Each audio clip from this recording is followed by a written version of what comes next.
किसन आणि मदन गुरं राखत होती. उन्हाळ्याचे दिवस होते. सूर्य डोक्यावर आला होता. दोघांचाही जीव तहानेने व्याकुळ झाला होता. जवळपास कुठे विहीर किंवा झरा काही दिसत नव्हते, पण हिरवळ मात्र भरपूर होती. तसंच विसावा घ्यावा म्हटलं तर एखादे झाड सुद्धा नव्हते. छोटी छोटी झुडपे खूप होती, पण तिथे सावली नव्हती. दोघांना आता थंडगार पाणी भरपूर प्यावे आणि थोडा वेळ सावलीत बसावे असं वाटत होतं. खूप शोधाशोध केली, पण सगळंच व्यर्थ. शेवटी थकून एका जागेवर उभे राहिले. गुरे मात्र हिरवेगार गवत खाण्यात मग्न होती. किसनने एकवार सर्वत्र नजर फिरवली आणि काही अंतरावर ओघळीत एक झाड दिसलं. किसन तिकडे बघत म्हणाला, मी आलो रे, म्हणत निघून गेला. मदनने मान वळून पाहिले सुद्धा नाही. अंगात तेवढी पण ताकद राहिली नव्हती. थोड्या वेळात किसन धापा टाकत मदन जवळ येत म्हणाला, तिथे एक मस्त डेरेदार झाड आहे आणि बाजूला छोटंसं तळ आहे.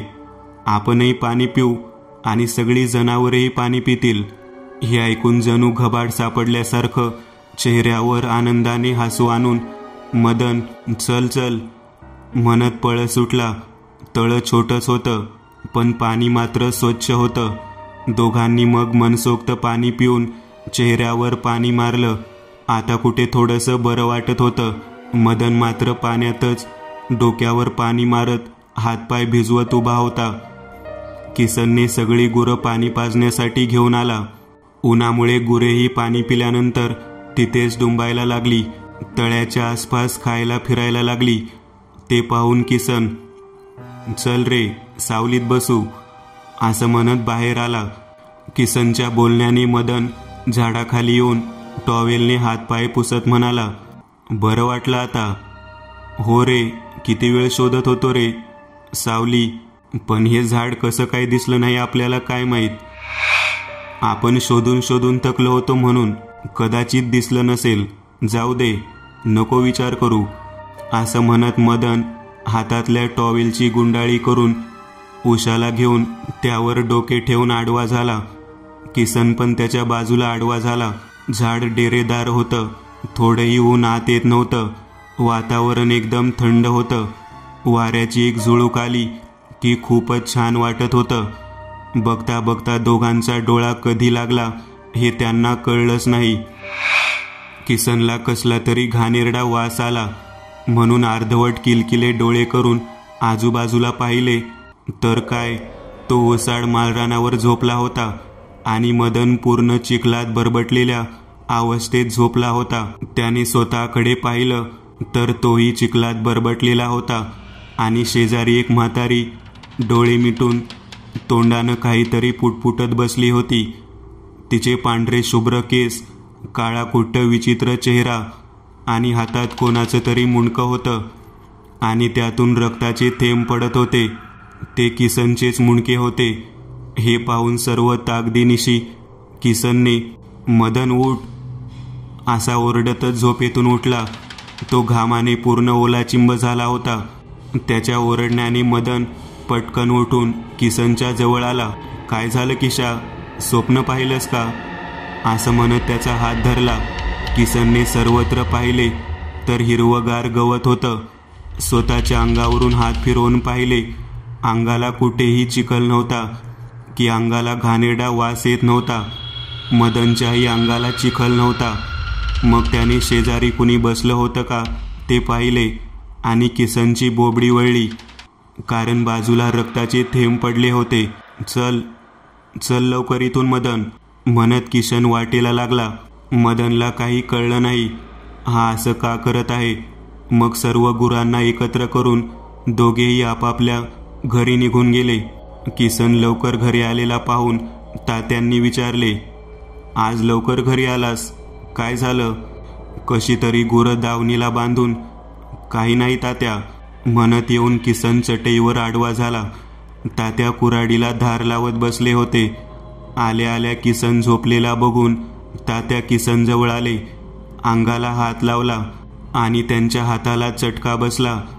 किसनला तात्यांनी हलवून हलवून विचारलं, पण त्याने तोंडातून ब्र अक्षरही काढली नाही. उलट थंडीने थरथरायला लागला. तात्यांनी ताबडतोब सैद्याबाबाचं घर गाठलं. सैद्याबाबा गावातले देवऋषी होते. ते सतत पूजापाठ करत बसायचे. त्यांना तंत्रविद्या अवगत होती, पण त्यांनी तंत्रविद्येचा वाईट कामासाठी कधीही उपयोग केला नाही. ते गावावर येणारे संकट लगेच ओळखायचे आणि लोकांना सावध करायचे. तात्या सैदाबाबांना हाक मारतच लगबगीने झोपडीवजा घराचा दरवाजा उघडून आत गेले तर बाबा हवन करून बसले होते. पाठीमागे न बघताच बाबा म्हणाले, आलास? मी तुझीच वाट बघत होतो. तुझं पोरगं वडाच्या माळावर गेलं होतं. हा अंगारा घे आणि त्याच्या कपाळाला लाव. ताप उतरल त्याचा. हा अंगारा पाण्यात टाकून जनावरांना पाज आणि दोन्ही पोरांना लवकरात लवकर घेऊन ये माझ्याकडे. जा लवकर. आल्या पावली तात्या घराच्या दिशेने निघाले सुद्धा. मदन घरी येऊन गुरं बांधून ओसरीवर बसून विचार करत होता. काय झाले असेल? किसनला एवढा घाबरलेला तर कधीच पाहिले नव्हते. घामाने पूर्ण ओलाचिंब झाला होता. बरं काही विचारलं तर एकही शब्द बोलत नव्हता. मदनला काही अर्थ लागत नव्हता. त्याने ठरवलं पुन्हा एकदा तिथं जायचं आणि काय आहे ते शोधायचं. बस ठरलं, असं मनात म्हणत तो उठला आणि आत जाऊन एक काठी घेऊन निघाला. विचार करत करत चालला होता, पण दूरवर हिरवळ कुठेच दिसत नव्हती. शेवटी चालून चालून थकला आणि तिथेच उभा राहिला. संध्याकाळचे 6 तरी वाजले असतील, पण ऊन काही कमी होत नव्हतं. काठीवर दोन्ही हात ठेवून त्यावर हानवटी टेकवून सभोवार पाहत होता. तेवढ्यात त्याला लांब एक तळं दिसलं, पण हिरवळ तिथे नव्हती. तो तळ्याजवळ गेला तर त्यामध्ये पाण्याचा एक थेंबही दिसत नव्हता. आता तो पूर्ण चक्रावला होता. थोड्या वेळापूर्वी इथे हिरवळ होती.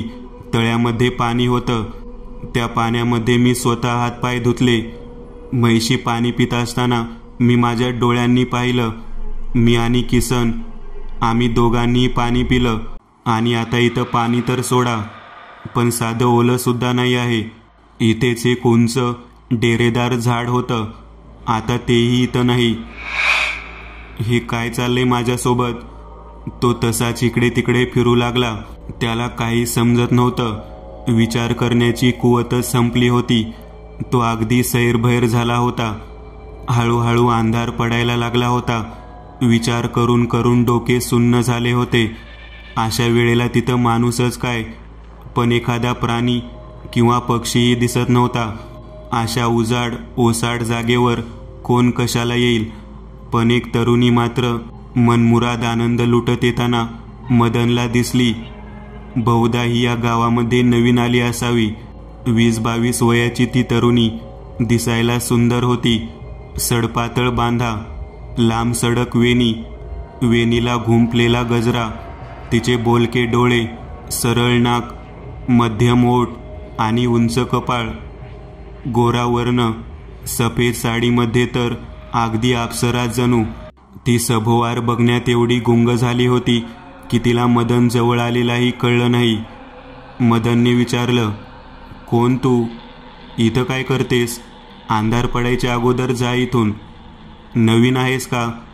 ती जरा मंद स्मित करत हळूच म्हणाली, मी इथेच राहते. काय?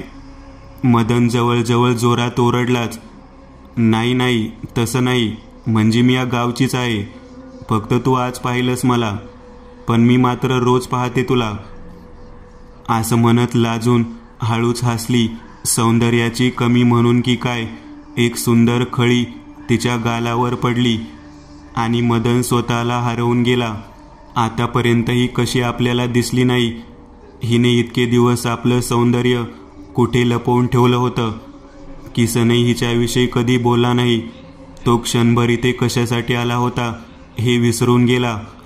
एकटक तिच्याकडे पाहतच राहिला. तिच्या मऊ कोमल स्पर्शाने तो भानावर आला. काय पाहतोयस असा? चल माझ्याबरोबर. कुठे? चल तर खरं. असं म्हणत ती ओढतच घेऊन चालली. तात्या घरी आल्यावर प्रथम किसनच्या कपाळावर अंगारा लावला आणि ताबडतोब गोठ्यात गेले. तर सर्व म्हैशीच्या तोंडाला फेस आला होता आणि सर्वजण धापा टाकत होते. त्यांनी प्रत्येकीच्या पाण्यात अंगारा टाकून पाणी पाजले. तिथून ते सरळ मदनच्या घरी गेले. मदन जोरजोरात हाका मारतच ते ओसरीवर पोहोचलेच होते की मदनचे वडील दामुअण्णा गोठ्यातूनच त्यांना बोलले. तात्यांनी म्हैशींना पाण्यात अंगारा टाकून पाणी पाजायला सांगितले. दामुअण्णा म्हणाले, पण मी म्हणतो काय चाललंय हे सगळं? आज मदन लवकर घरी आला, तो काही बोललाही नाही, जनावरांची पोटही भरली नाहीत आणि तोंडाला फेस कसा? सांगतो, सगळं सांगतो. अगोदर सांग, मदन कुठे आहे? काही माहीत नाही, पण हातात काठी घेऊन जाताना दिसत होता. अण्णा, तो नक्कीच वडाच्या माळावर गेलाय. ही गोष्ट पहिल्यांदा सैदाबाबाच्या कानावर घातली पाहिजे. चल लवकर बाबाकडे. दोघंही मग किसनला घेऊन सैदाबाबाच्या झोपडीकडे निघाले. बाबा सर्वांची वाट पाहत काही पुड्या बांधत होते, तर काही वेगवेगळ्या बाटल्या पिशवीत भरत होते. तोंडाने मात्र सतत काहीतरी पुटपुटत होते. तात्या लांबूनच मोठ्या आवाजात म्हणाले, बाबा, मदन हातात काठी घेऊन माळाकडे गेलाय. अरे मग चल लवकर माळावर. आज अमावस्या आहे आणि ग्रहण पण आहे. ग्रहण लागायची वेळ झाली आहे आणि असं ग्रहण 20 वर्षानंतर पडतंय. जर तिच्या तावडीत मदन सापडला तर तिची शक्ती तिपटीने वाढेल. त्यानंतर आपली शक्ती काहीही करू शकणार नाही. तेव्हा वेळ न घालवता चला लवकर. बाबा असं म्हणत सामानाची झोळी काकेत घेऊन निघाले. तसे त्यांच्या मागे मागे हे तिघेही निघाले. हा म्हणता ही बातमी अख्ख्या गावभर पसरली. जे ते लोक सैदाबाबाच्या झोपडीकडे पळायला लागले. बाबा पुढे, मागे तात्या, दामुअण्णा आणि किसन आणि त्यांच्या मागे गावकरी. असा सगळा लवाजमा वडाच्या माळाकडे निघाला. जो तो आपापल्या परीने एकमेकाला घडलेली घटना सांगत होता. ती कुठे घेऊन चालली आहे हे काही मदनला कळत नव्हतं. ती गोड हसत आणि लचकत मुरडत चालल्यामुळे मदन अगदी धुंद झाला होता. हातातील काठी कुठे पडली हेही त्याला कळलं नाही. तो तिच्या मागे चालला होता. चालता चालता त्याची नजर उजव्या बाजूला वळली. तिथे लांब एक महादेवाची मूर्ती होती. त्या माळावर जागोजागी खडक होते. ती मूर्ती एका खडकात कोरलेली होती. डोक्यावर जटा, कपाळावर 3रा डोळा, गळ्याभोवती साप, पायाजवळ एक साप, एका हातात डमरू तर दुसऱ्या हातात त्रिशूळ. अशी ही मूर्ती. या दोघांच्या येण्याने, ध्यानभंग झाल्याने, रागाने पाहत आहे की काय असं वाटत होतं. महादेवाची मूर्ती पाहून मदन भानावर आला. मदनने स्वतःचा हात तिच्या हातातून काढून घेण्याचा प्रयत्न करत, सोड मला, कुठे घेऊन निघालीस? काय काम आहे तुझं माझ्याकडे? म्हणत होता. पण त्याला तिच्या हातातून हात काही सोडवता आला नाही. मगाशी प्रेमाने हात ओढणारी तरुणी आता मात्र घट्ट हात पकडून जोरात ओढू लागली. ती पुढे बघत फक्त ओढत होती. मदनला काहीच कळत नव्हतं. आज दिवसभर जे काही घडलं ते कल्पनेच्या पलीकडे होतं. तो पूर्णपणे गोंधळून गेला होता. तिनं ओढत ओढत त्याला ओघळीत नेलं. तिथे कसल्या तरी विधीची तयारी करून ठेवलेली होती. एक गोल मोठं रिंगण होतं. बरोबर मध्ये हवन चालू होता. हवनाजवळ एक पाट होता. त्याच्या शेजारी एक मोठा सुरा होता. तिथेच एक कवटी आणि काही हाड आकृतीमध्ये ठेवली होती. मदन जीव एकवटून स्वतःचा हात सोडवण्याचा प्रयत्न करत होता. तो पूर्ण घाबरला होता. सोड म्हणत जोरात तिला धक्का दिला, पण तिला काही झालं नाही. उलट मदन खाली पडला. तिने मान वळवून त्याच्याकडे जळजळीत नजर टाकली. सुंदर तरुणीचं रूपांतर कुरूप म्हातारीमध्ये झालं होतं. हे पाहून मदनची तर बोबडीच वळली. ती त्याच्या केसांना पकडून ओढत तिच्या भसाड्या आवाजात म्हणाली, आजची संधी मी सोडणार नाही. तुझं रक्त माझी शक्ती वाढवेल.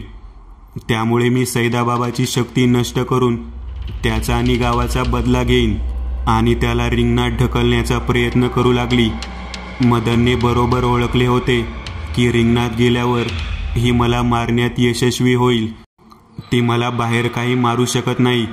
मारायचं असतं तर आतापर्यंत मारलंही असतं. तो विचार करत होता. तेवढ्यात त्याला दामू अण्णाची हाक ऐकू आली. मदन, पोरा कुठे आहेस तू? आम्ही सगळे आलोय बघ तुझ्या मदतीला. तू आता घाबरू नकोस. काय ते खरं खरं सांग. आता मदनला जरा हायसे वाटले. तोही मोठ्याने ओरडत म्हणाला, मी ओघळीत आहे अण्णा. म्हातारीच्या तावडीत सापडलोय. तसं बाबा म्हणाले, चला रे सगळे ओघळीकडं. हे सगळं ऐकून म्हातारी आणखीन खवळून म्हणाली, काहीही झाले तरी मी तुला जाऊ देणार नाही. तोपर्यंत बाबा ओघळीजवळ आले होते. पाठोपाठ गावकरी आले.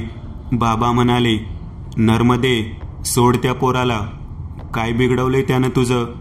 झालं गेलं सगळं विसरून जा बरं. अगं कधी काळी तू सतत गावाच्या भल्यासाठी धडपडलीस आणि आता कसला राग धरून बसली आहेस? विसर सगळं आता आणि सोड हा हट्ट. तशी ती जास्तच भडकली व म्हणाली, वा रे वा, सोड म्हणे. तुझ्या सांगण्याने गावकऱ्यांनी माझं तरणं ताटं पोरगं मारलं. मी कसं विसरून जाऊ? बदला घेतल्याशिवाय माझ्या मनाला शांतता भेटणार नाही. आणि ती गुरगुरत मदनला अजून जोरात ओढू लागली. बाबा समजावण्याचा प्रयत्न करत म्हणाले, तू पुत्रप्रेमाने आंधळी झाली आहेस. तुझा मुलगा सर्वांसमोर बकरी कोंबडी उचलून न्यायचा आणि विकून पैसे घ्यायचा. त्या पैशाची दारू प्यायचा, मटण खायचा.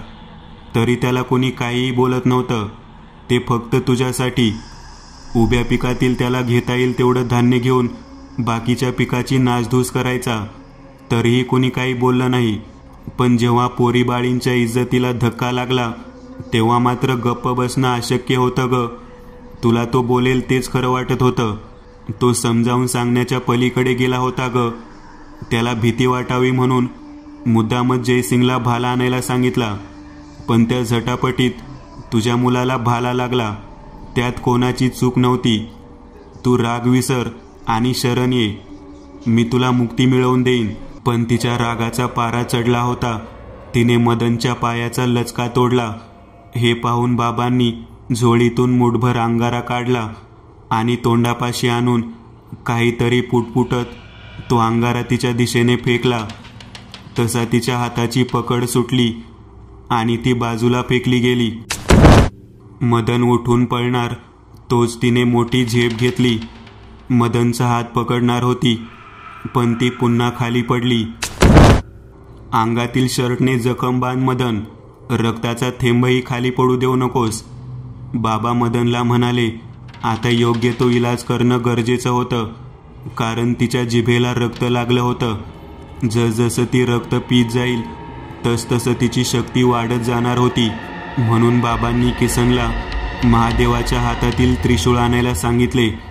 तोपर्यंत बाबा अंगारा मंत्रून तिच्या दिशेने फेकत होते. अंगाऱ्याच्या माऱ्याने तिचा गोंधळ उडाला होता. त्याचा फायदा घेऊन मदनने शर्टाने जखम बांधून घेतली. पण त्याला पायामुळे पळता येत नव्हतं.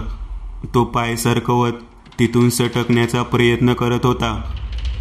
तिने स्वतःचा तोल सावरत पुन्हा मदनचा पाय पकडला आणि चावा घेणार तोच किसनने त्रिशूळ तिच्या नरड्यावर मारलं. त्याचबरोबर तिच्या सर्व अंगाला आग लागली आणि क्षणभर तिच्या रडण्याचा ओरडण्याचा आवाज आला आणि सर्वत्र पूर्ण शांतता पसरली. दामू अण्णा आणि किसन मदन जवळ गेले. त्या दोघांच्या आधाराने मदन बाबाजवळ आला. सर्व गावकऱ्यांनी सुटकेचा श्वास सोडला. बाबा डोळे मिटून आकाशाकडे तोंड करून काहीतरी पुटपुटले. नंतर हात जोडून पाया पडले. मदनच्या आणि किसनच्या डोक्यावरून हात फिरवत बाबा म्हणाले, तुमच्या निमित्ताने का होईना पण गावावरची इडापिडा गेली. सर्व गावकऱ्यांनी मग हसून दाद दिली आणि बाबांचा जय जयकार करत सगळेजण गावाच्या दिशेने निघाले. दुसरी कथा. तरंग. गावाला आणि पिण्यासाठी म्हणून ओढ्याच्या काठी एक विहीर खोदली होती. सरकारी विहीर म्हणायची त्या विहिरीला. पाईपलाईन करून संपूर्ण गावात पिण्याचं पाणी सोडलं जात होतं. त्याच विहिरीत एका नवविवाहितेने जीव दिला होता. कमल नाव तिचं. कमल मध्यम बांधा, उंच, रंगानं गोरी, उंच कपाळ, कपाळावर मध्यम आकाराचा कुंकवाचा टिळा, त्याखाली थोडा छोटा हळदीचा टिळा, कपाळापर्यंत पदर, असा तिचा पेहराव असायचा. कोण जाणे का, पण कमलने सरकारी विहिरीत जीव दिला होता. 2 दिवस कमलच्या सासरची माणसं कमलला शोधत होती. 3ऱ्या दिवशी तिचं प्रेत सरकारी विहिरीत तरंगायला लागलं. तेव्हा कुठं सगळ्यांना समजलं की कमलनं जीव दिला म्हणून. जगरूढीप्रमाणे कालांतरानं सगळेजण विसरून पण गेले. सरकारी विहिरीच्या पलीकडं पूल होता ये जा करण्यासाठी.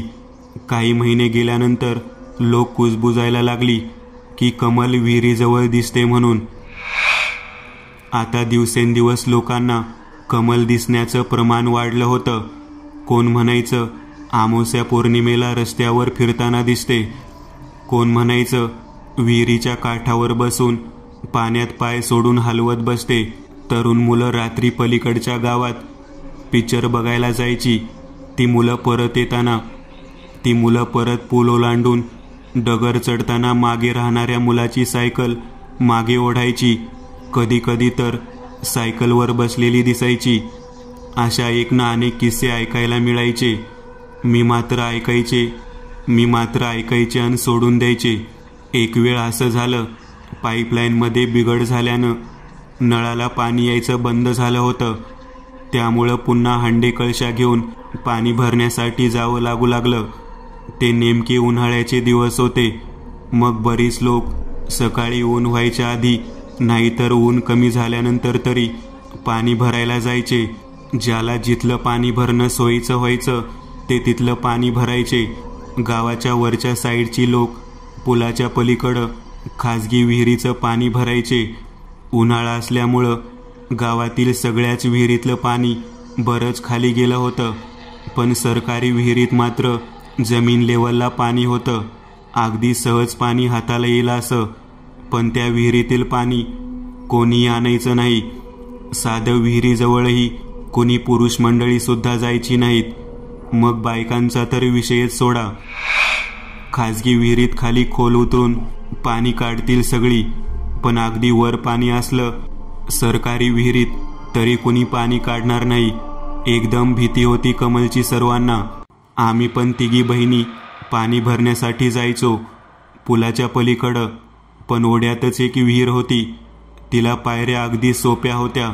पण पाणी जमीन लेवलला नसलं तरी इतर विहिरीच्या मानानं वरच होतं. त्यामुळं जवळपासची बरीच लोक त्याच विहिरीचं पाणी भरायची. सर्व लोकांची पाणी भरण्याची वेळ एकच असल्यामुळं सर्वत्र माणसं दिसायची. त्यामुळं एकटं कधी वाटायचंच नाही. असंच पाणी भरता भरता आम्हा 3घी बहिणींना उशीर झाला. नलू, पिंकी आणि मी पाणी भरून कंटाळलो होतो. ऊन पण आता डोक्यावर आलं होतं. पाणी भरणाऱ्या लोकांची पण संख्या आता कमी झाली होती. मग आम्ही 3घींनी मात्र ठरवलं आता ही शेवटचीच खेप आणू, म्हणजे संध्याकाळी पाणी भरण्यासाठी जावं लागणार नाही. तसंच बोलत बोलत पुलाच्या पलीकडं विहिरीजवळ गेलो. पण आता कोणीही पाणी भरण्यासाठी आलं नव्हतं. रोजची सवय असल्यामुळं आम्हाला काही वाटत नव्हतं. कारण कोणी नसलं की विहिरीत जास्त उशीर बसलं तरी कोणी काही म्हणणार नसायचं. मग नलूनं पिंकीचा घडा घेतला व मी नलूचा पितळेचा हंडा घेतला आणि विहिरीतून भरून आणला. त्यानंतर मी माझा तांब्याचा हंडा भरून आणला. पिंकीच्या डोक्यावर घडा दिला, नलूच्या डोक्यावर पितळेचा हंडा दिला. पण माझा हंडा डोक्यावर घ्यायला मला एकटीला काही येत नव्हतं. पाणी भरायलाही कोणी येत नव्हतं. कोणीतरी आलं असतं तर हंडा डोक्यावर उचलून घ्यायला मला मदत झाली असती. पण कोणीच येत नव्हतं. मग 3घींनी मिळून कसा तरी हंडा माझ्या डोक्यावर ठेवला आणि चालू लागलो.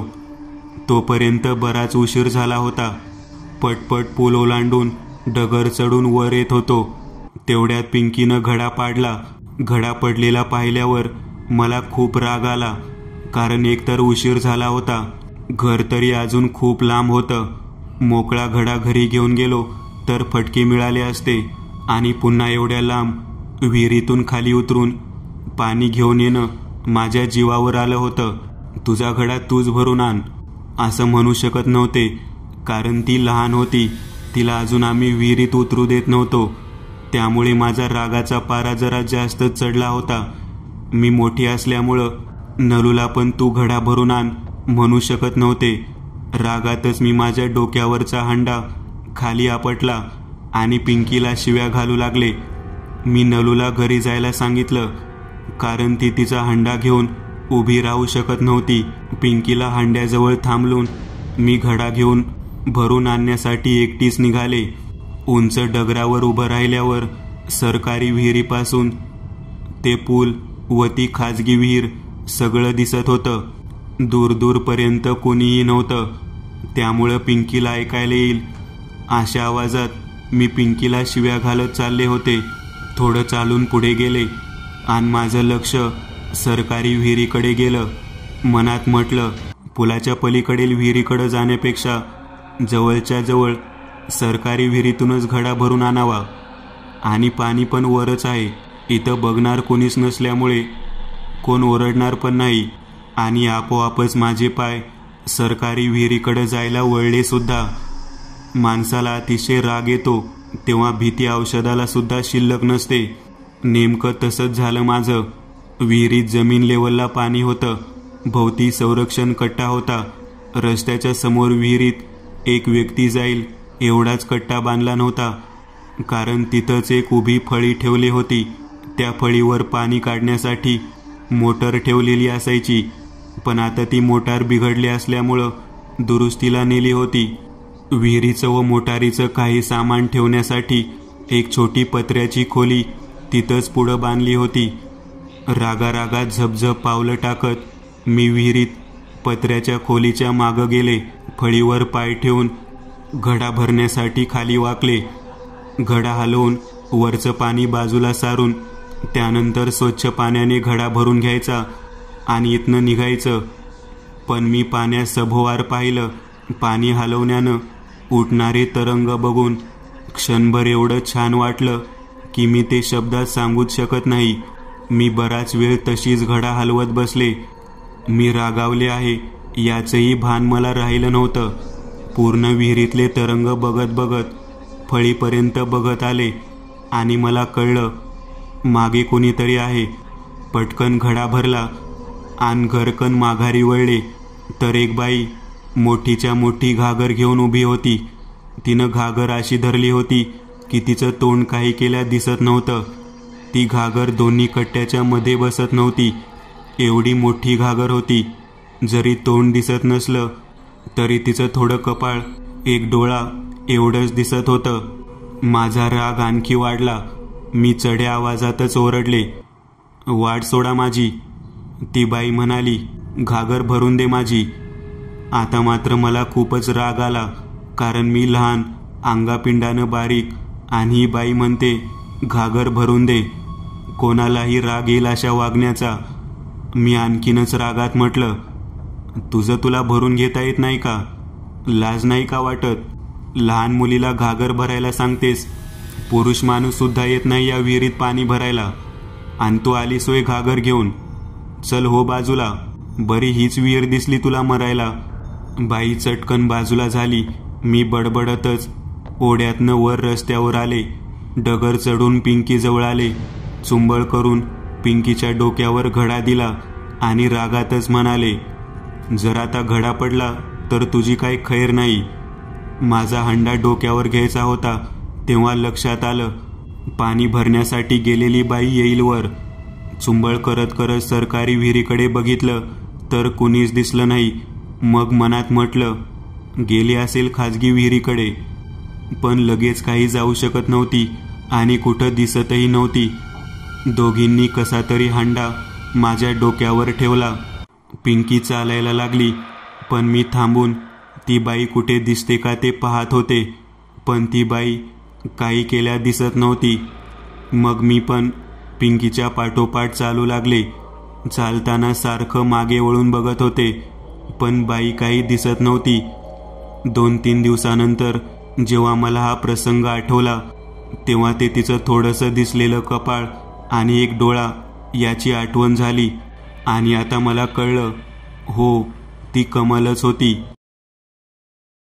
मित्रांनो, आज पुरतं एवढंच. तुम्हाला जर काही गोष्ट आवडली असेल तर नक्की लाईक करा. तुमच्यापैकी बरेचसे जण व्हिडिओ लाईक न करताच पळून जातात, पण हा जर व्हिडिओ तुम्ही लाईक केला तर मला जरा बरं वाटेल आणि असेच भारी भारी व्हिडिओ बनवायची माझ्यात एनर्जी येईल. त्यामुळे नक्की लाईक करा. आणि अजूनही कोणी या चॅनलला सबस्क्राईब केलेलं नसाल तर लगेच सबस्क्राईब करून टाका. आणि बाजूची घंटी ती मात्र दाबायला विसरू नका. देवाची घंटी आहे ती. चला तर मग पुन्हा भेटूया अशीच एक आगळी वेगळी गोष्ट घेऊन पुढच्या